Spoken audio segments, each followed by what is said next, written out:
Salut amis, vous êtes sur la chaîne Révélation divine. Ici, nous explorons le texte sacré de la Bible. Plongez avec nous dans le monde merveilleux des révélations spirituelles. N'oubliez pas de vous abonner à notre chaîne Édulique. Au commencement des temps, Dieu créa un monde rempli d'harmonie et de beauté, et au centre de ce monde se trouvait le Jardin d'Éden, un lieu d'abondance infinie et de paix. Là, au milieu de la verdure luxuriante, des arbres portant des fruits de toutes sortes et des rivières divisant le jardin en 4 parties, vivaient les premiers humains, Adam et Ève. Ils avaient été créés par Dieu dans un état de pureté et d'innocence, ne connaissant ni le mal ni la souffrance. Leur vie dans ce coin de paradis était empreinte de félicité, ils se promenaient à l'ombre des arbres, conversaient avec Dieu et jouissaient des fruits de la terre, ignorant le besoin ou l'inquiétude. Vêtus seulement de la lumière de leur innocence, ils ne ressentaient aucune honte de leur nudité, car ils vivaient en parfaite harmonie avec leur Créateur et entre eux. Cependant, même dans ce paradis, une ombre se cachait, un être qui allait changer le cours de l'histoire humaine. Cet être était le serpent, une créature ancienne, décrite dans les Écritures comme la plus rusée et subtile de toutes les bêtes créées par Dieu. Le serpent n'était pas simplement un animal, son essence était complexe et mystérieuse. Les textes bibliques, ainsi que des interprétations plus tardives, l'associent à Lucifer, l'ange déchu qui s'était rebellé contre Dieu. Sa ruse et sa tromperie devinrent le symbole du mal, opposé à l'ordre divin. Le serpent était non seulement l'incarnation de la sagesse, mais aussi le porteur d'un esprit de rébellion et de séduction. Un jour, le serpent s'adressa à Ève, s'approchant d'elle parmi les ombres des arbres. Lors de cet échange, il posa une question fatidique qui changea le cours de l'histoire. Dieu a-t-il vraiment dit que vous ne devez pas manger des fruits de tous les arbres du jardin? Ève répondit que l'interdiction concernait uniquement l'arbre de la connaissance du bien et du mal, car Dieu avait dit que toucher à ces fruits entraînerait la mort. Mais le serpent, esquissant un sourire rusé, lui répondit, vous ne mourrez pas. Dieu sait que le jour où vous mangerez de ce fruit, vos yeux s'ouvriront et vous serez comme des dieux, connaissant le bien et le mal. Ces paroles troublèrent Ève. Le serpent ne lui parlait pas seulement avec des mots, mais avec une force capable de pénétrer au plus profond de son âme. Dans la compréhension traditionnelle, cet épisode est perçu comme un symbole de la tentation, une simple tromperie par laquelle le mal entra dans le monde.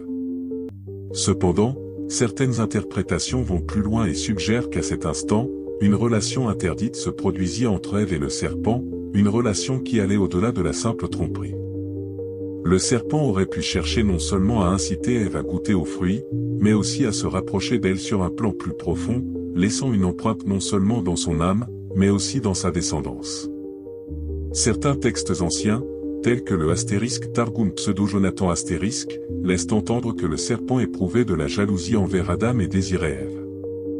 Dans cette vision, le serpent était plus qu'une simple créature de chair et de sang, il représentait un esprit déchu cherchant à détruire l'ordre divin. Le * Zohar *, un texte sacré de la mystique juive, affirme également que le serpent introduisit son impureté en Ève. Ces paroles soulèvent la possibilité que la tentation ait eu une dimension non seulement spirituelle, mais aussi physique. Après sa rencontre avec le serpent, Ève mangea le fruit de l'arbre de la connaissance. À ce moment-là, comme le raconte la Bible, ses yeux s'ouvrirent et elle connut le bien et le mal. Mais que s'est-il réellement passé à cet instant? Cette rencontre était-elle seulement une métaphore de la tentation ou impliquait-elle une relation interdite plus profonde? Selon certaines interprétations, c'est précisément après cet événement qu'Ève conçut et donna naissance à Caïn. Dans la Bible, il est écrit, Adam connut Ève, sa femme, elle conçut et enfanta Caïn, et elle dit, j'ai formé un homme avec le secours de l'Éternel. Cependant, les paroles d'Ève dans ce passage suscitent des interrogations. Elle décrit Caïn comme un don de Dieu, mais le texte semble suggérer davantage. Certains chercheurs pensent que Caïn aurait pu être le fruit non de l'union d'Ève avec Adam, mais de sa rencontre avec le serpent. Ainsi, cet épisode contient non seulement le récit du premier péché, mais aussi le mystère des origines du premier être humain à introduire le mal dans le monde. Selon cette interprétation, Caïn n'était pas un simple descendant d'Adam, mais portait les traits de la semence du serpent, un héritage qui, par la suite, divisa l'humanité en 2 lignées, celle des descendants justes de Seth et celle marquée par les ténèbres de Caïn. Quand le Seigneur créa les premiers humains, Adam et Ève, il les plaça dans le jardin d'Éden, un lieu de félicité et d'harmonie.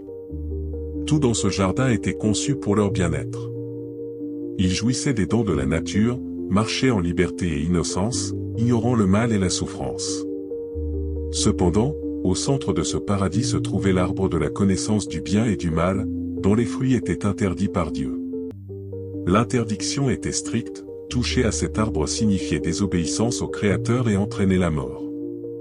Pourtant, dans ce jardin apparut un serpent, une créature rusée et perfide, décrite comme la plus habile de toutes les bêtes créées par Dieu. Le serpent engagea un dialogue avec Ève, posant une question qui allait marquer un tournant dans l'histoire de l'humanité. Dieu a-t-il réellement dit, « Vous ne mangerez d'aucun arbre du jardin » ? Le serpent n'était pas une créature ordinaire. De nombreux textes, notamment le astérisque Targum Pseudo-Jonathan astérisque et le mystique astérisque Zohar astérisque, suggèrent que le serpent pourrait être une incarnation de Lucifer, l'ange déchu qui s'était rebellé contre Dieu et avait été banni des cieux. Ces paroles étaient empreintes de ruse et de tentation. Lorsqu'Ève répondit que Dieu avait interdit de manger le fruit de l'arbre de la connaissance, le serpent l'assura qu'elle ne mourrait pas. Au contraire, il lui promit que ses yeux s'ouvriraient et qu'elle deviendrait comme Dieu, connaissant le bien et le mal. Cette promesse de connaissance et de pouvoir éveilla l'intérêt d'Ève. Cependant, certains textes suggèrent que l'échange entre Ève et le serpent ne se limita pas à des paroles. Dans le astérisque Zohar astérisque, il est écrit que le serpent introduisit son impureté en Ève, ce qui laisse entendre une relation plus intime et interdite entre eux. Cette idée est renforcée par une formulation inhabituelle du texte biblique. Dans Genèse 4:1, il est dit, Adam connut Ève, sa femme, elle conçut et enfanta Caïn, et elle dit, j'ai acquis un homme de la part de l'Éternel. L'expression « de la part de l'Éternel » dans l'original hébreu, avec l'aide de l'Éternel, ou de l'Éternel, a suscité de nombreuses interprétations. Certains chercheurs estiment qu'Ève remerciait Dieu pour le don de la vie, tandis que d'autres pensent qu'elle faisait allusion à une origine inhabituelle de Caïn. Il est également notable que, lors de la naissance de son second fils, Abel, le texte ne mentionne pas qu'Adam connut de nouveau Ève. Cela a conduit à l'hypothèse que Caïn et Abel pourraient être des jumeaux ayant des pères différents, un phénomène rare connu sous le nom de superfécondation hétéropaternelle.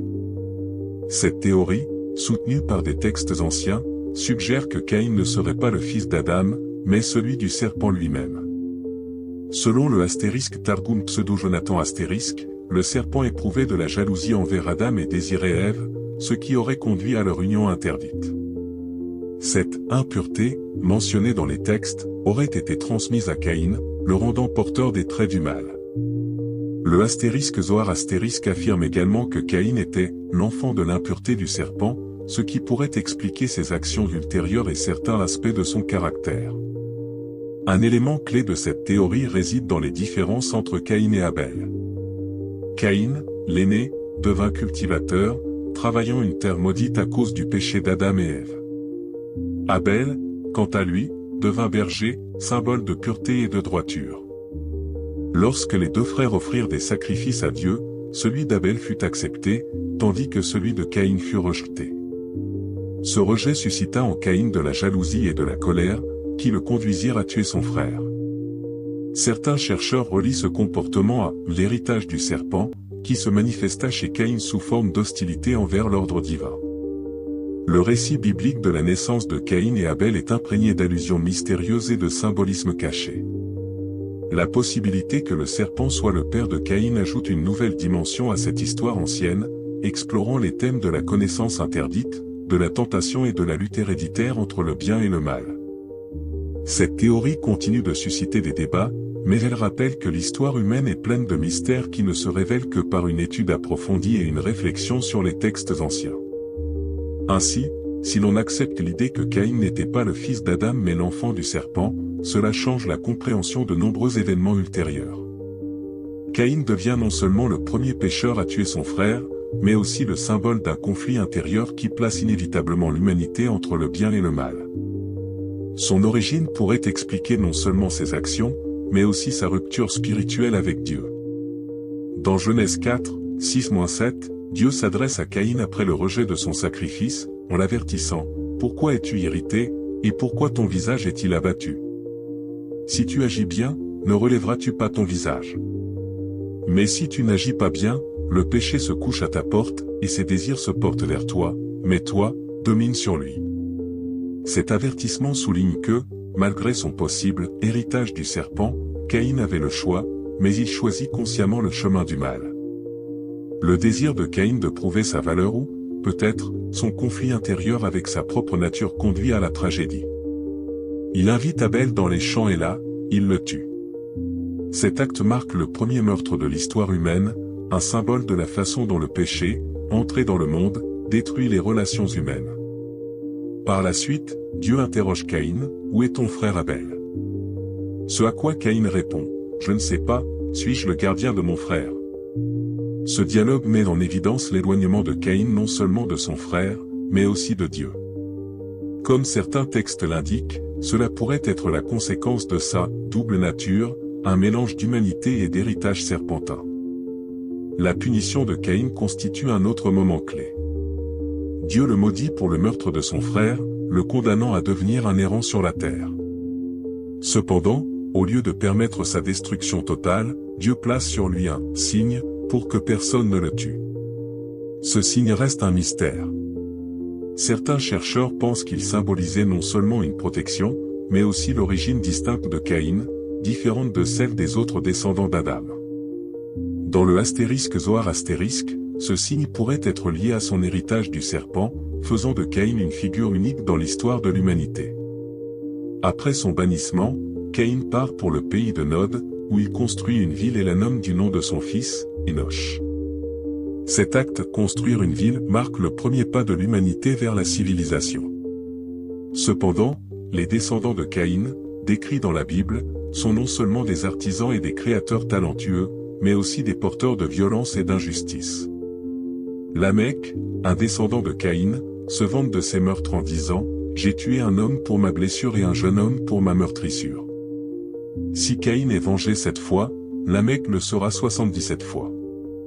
Ces paroles montrent que la violence, initiée par Caïn, s'est perpétuée et intensifiée dans sa lignée. En opposition à cela, la lignée d'Adam se poursuit à travers Seth, le troisième fils qu'Ève enfanta après la mort d'Abel. Dans Genèse 4h26, il est dit qu'à partir de ce moment, les hommes commencèrent à invoquer le nom de l'Éternel. Les descendants de Seth sont décrits comme porteurs de justice, et c'est de leur lignée que provient Noé, qui sera sauvé lors du déluge, devenant le symbole d'un nouveau départ pour l'humanité. Ce contraste entre les descendants de Caïn et ceux de Seth symbolise la lutte entre le bien et le mal qui traverse toute l'histoire humaine. Si Caïn était réellement la semence du serpent, sa lignée devient l'incarnation physique du mal, résistant à l'ordre divin. Dans Genèse 3h15, Dieu dit au serpent, « Je mettrai inimitié entre toi et la femme, entre ta postérité et sa postérité, celle-ci t'écrasera la tête, et tu lui blesseras le talon. » Ces paroles sont souvent interprétées comme une prophétie de la lutte entre le bien et le mal, qui culminera avec la victoire du Messie. Cependant, l'héritage de Caïn reste une partie de l'histoire humaine. Ses descendants ont introduit les arts, les métiers et les technologies, mais aussi des éléments de violence et de destruction.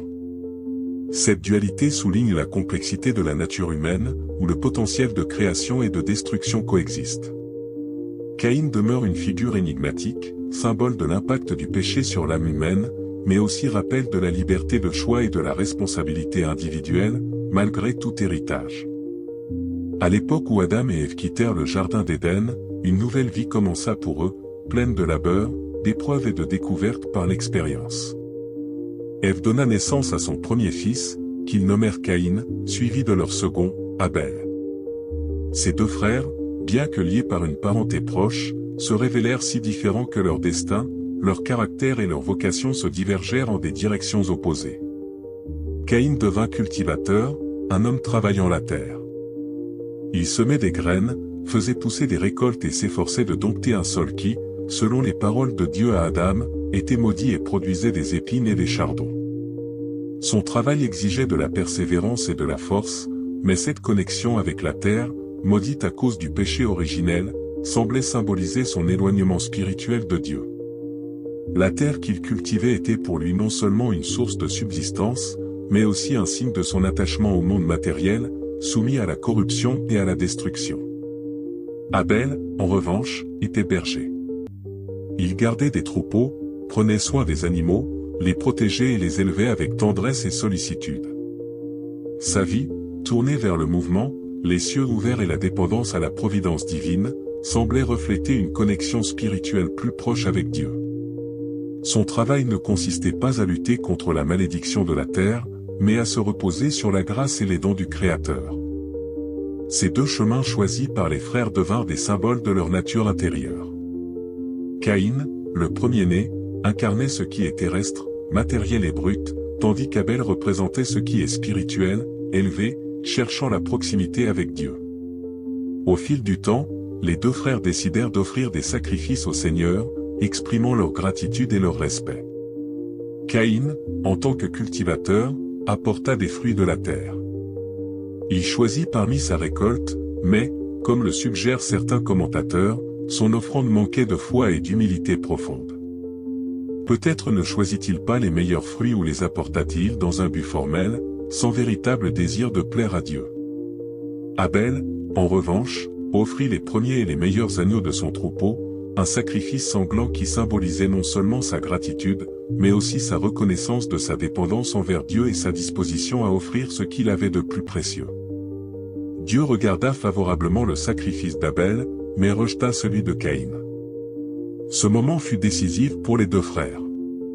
Caïn se sentit humilié, offensé et rejeté. La jalousie et la colère commencèrent à brûler dans son cœur.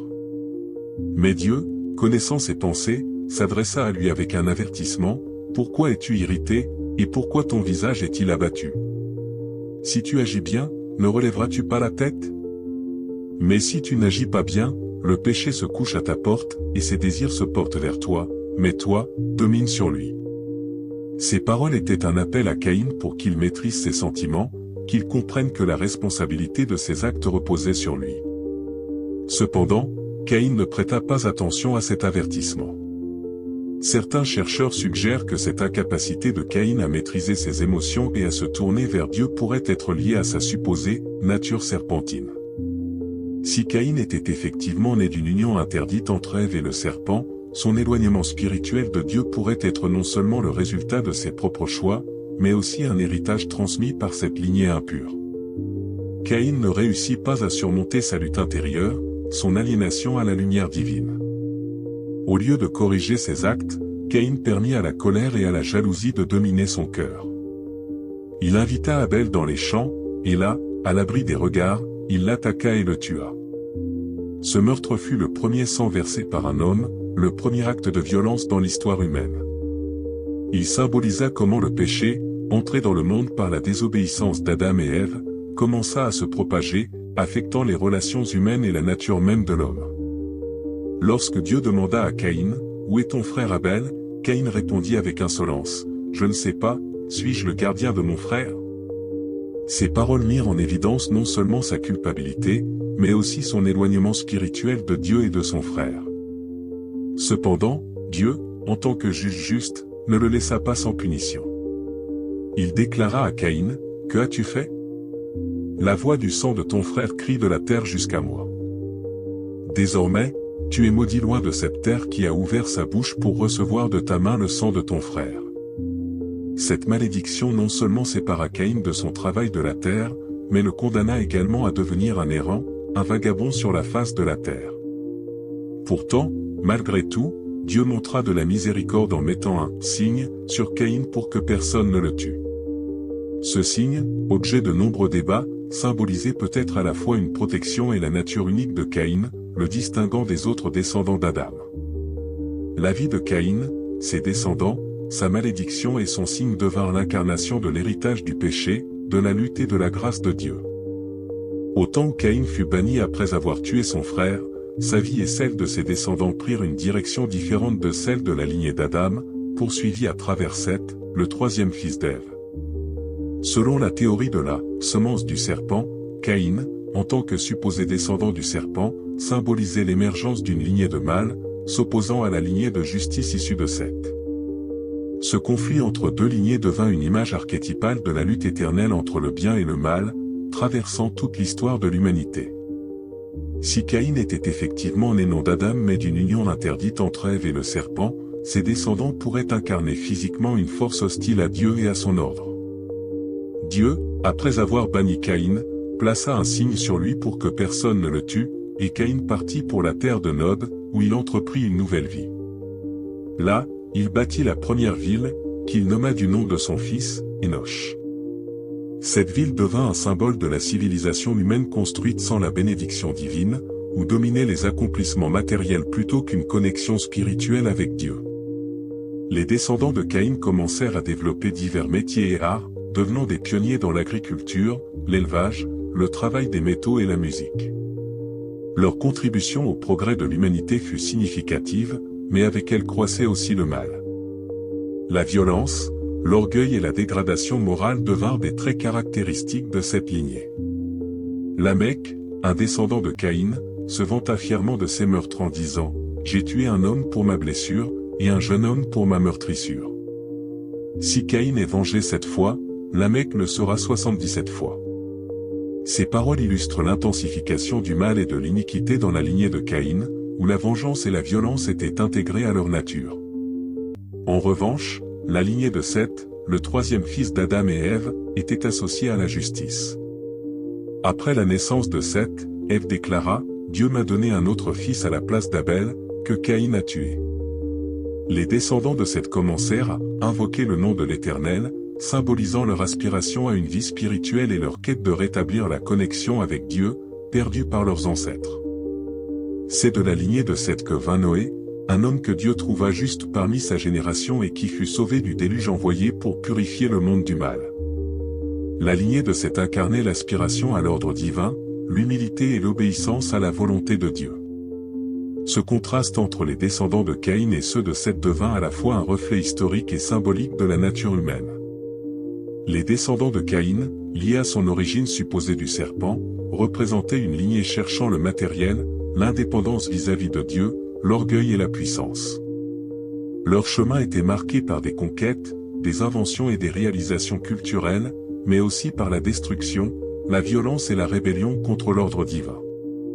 Les descendants de Seth, en revanche, portaient la foi, l'obéissance et la quête de rétablir l'harmonie perdue avec le Créateur.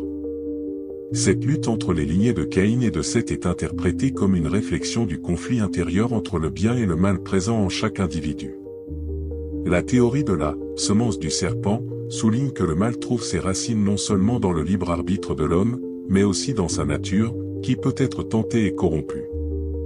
Dans Genèse 3h15, Dieu dit au serpent, « Je mettrai inimitié entre toi et la femme, entre ta postérité et sa postérité, celle-ci t'écrasera la tête, et tu lui blesseras le talon. » Ce verset est souvent interprété comme une prophétie sur la lutte à venir entre les descendants du serpent et ceux de la femme, qui se conclura par la victoire du Messie, issu de la postérité de la femme. La lignée de Caïn, en tant que supposé descendant du serpent, pourrait représenter cette force hostile opposée au plan divin de salut. Les descendants de Caïn, avec leur accent sur le terrestre, la puissance et l'autorité, symbolisent ceux qui cherchent à s'imposer en dehors de la volonté divine, tandis que les descendants de Seth représentent ceux qui aspirent à la rédemption et à la justice.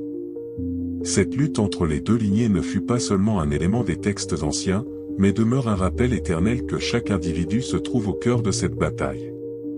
Caïn et ses descendants devinrent le symbole de l'héritage du péché, entraînant l'humanité vers l'indépendance vis-à-vis de Dieu et l'autodestruction, tandis que la lignée de Seth montre le chemin du retour à Dieu par l'humilité, l'obéissance et le renouveau spirituel. Chers amis, j'ai parié avec ma femme que j'aurais 1000 abonnés sur ma chaîne d'ici le nouvel an. Les résultats de ce pari détermineront si je pourrai aller à la pêche l'année prochaine.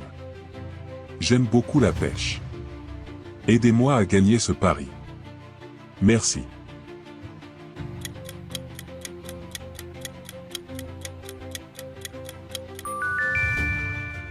Au commencement des temps, lorsque les premiers humains vivaient sur la terre, ils affrontèrent les conséquences de leurs choix faits dans le jardin d'Éden. Adam et Ève, ayant connu le bien et le mal, furent contraints de quitter le paradis, et leurs descendants portèrent désormais le poids de leurs péchés.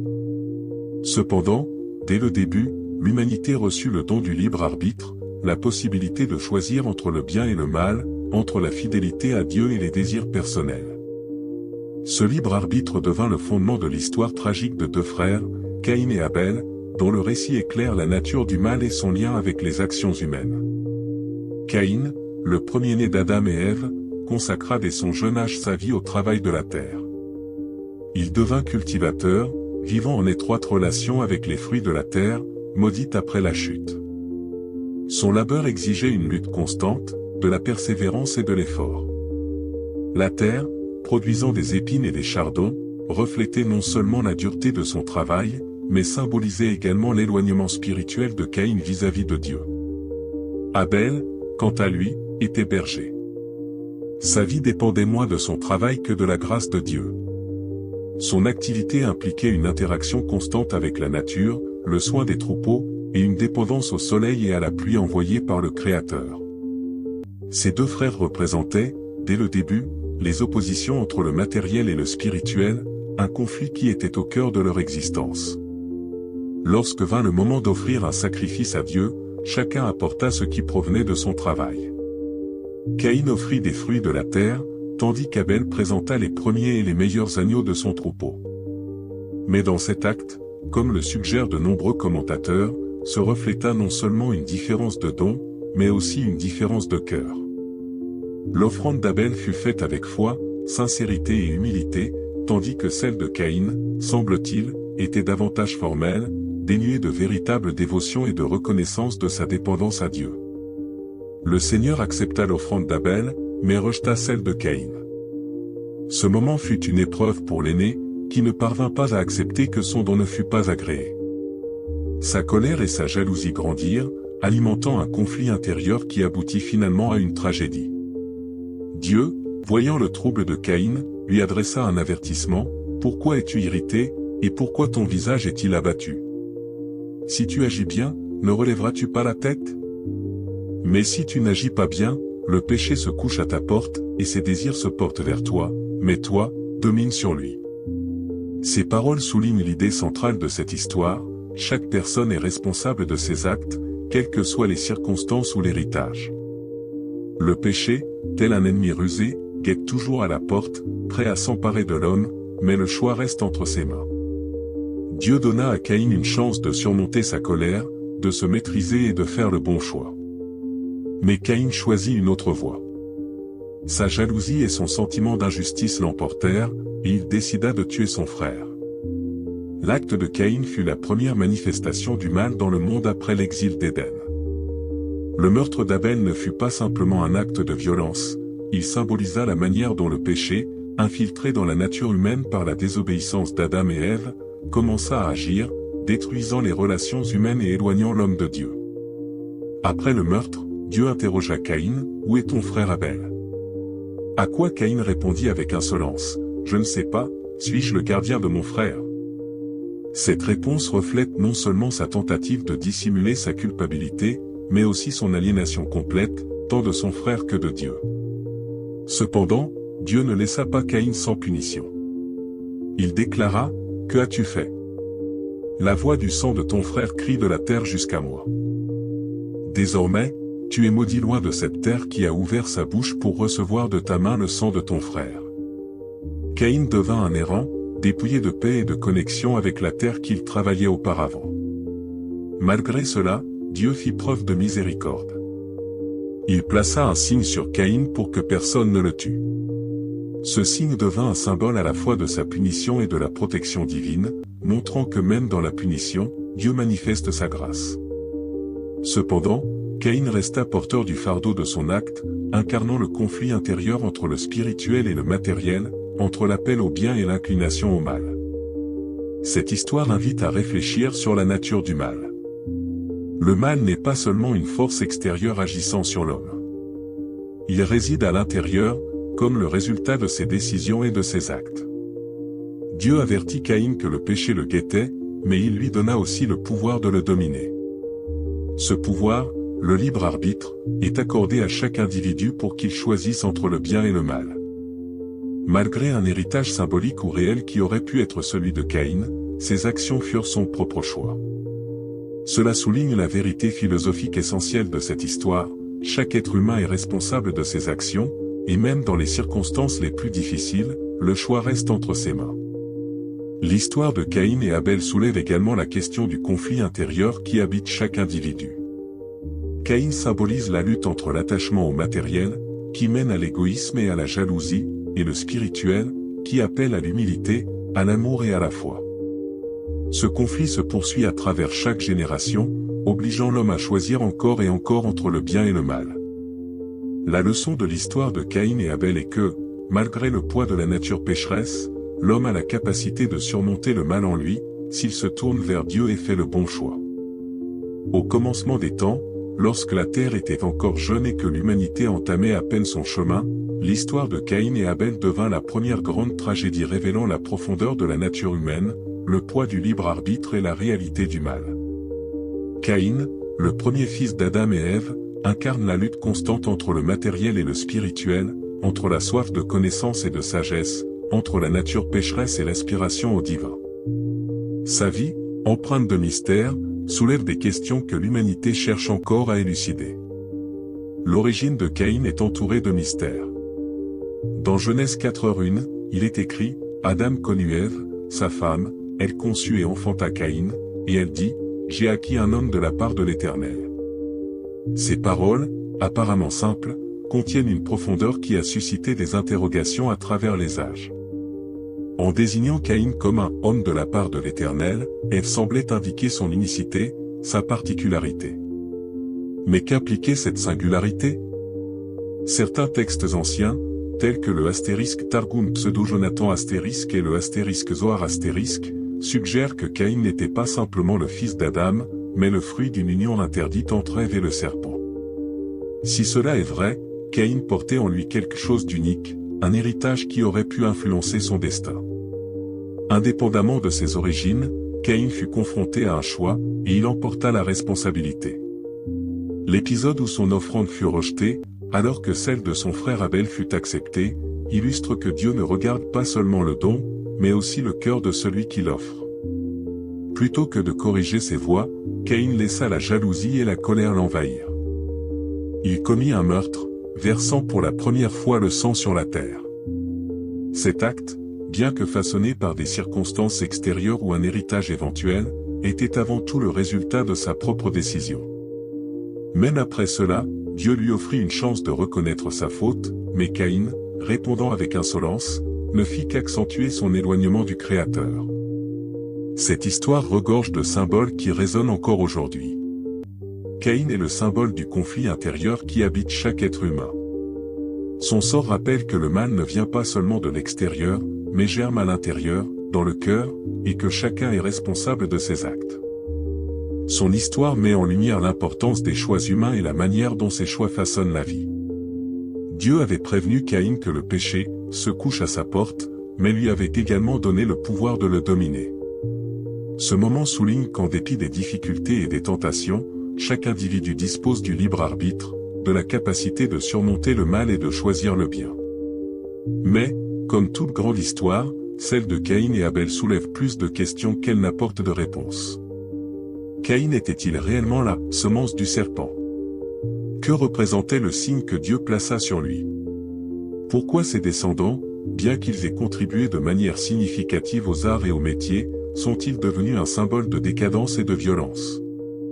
Ces questions, bien que sans réponse claire, incitent à réfléchir sur notre propre nature, sur ce que signifie être humain et sur les chemins que nous choisissons de suivre.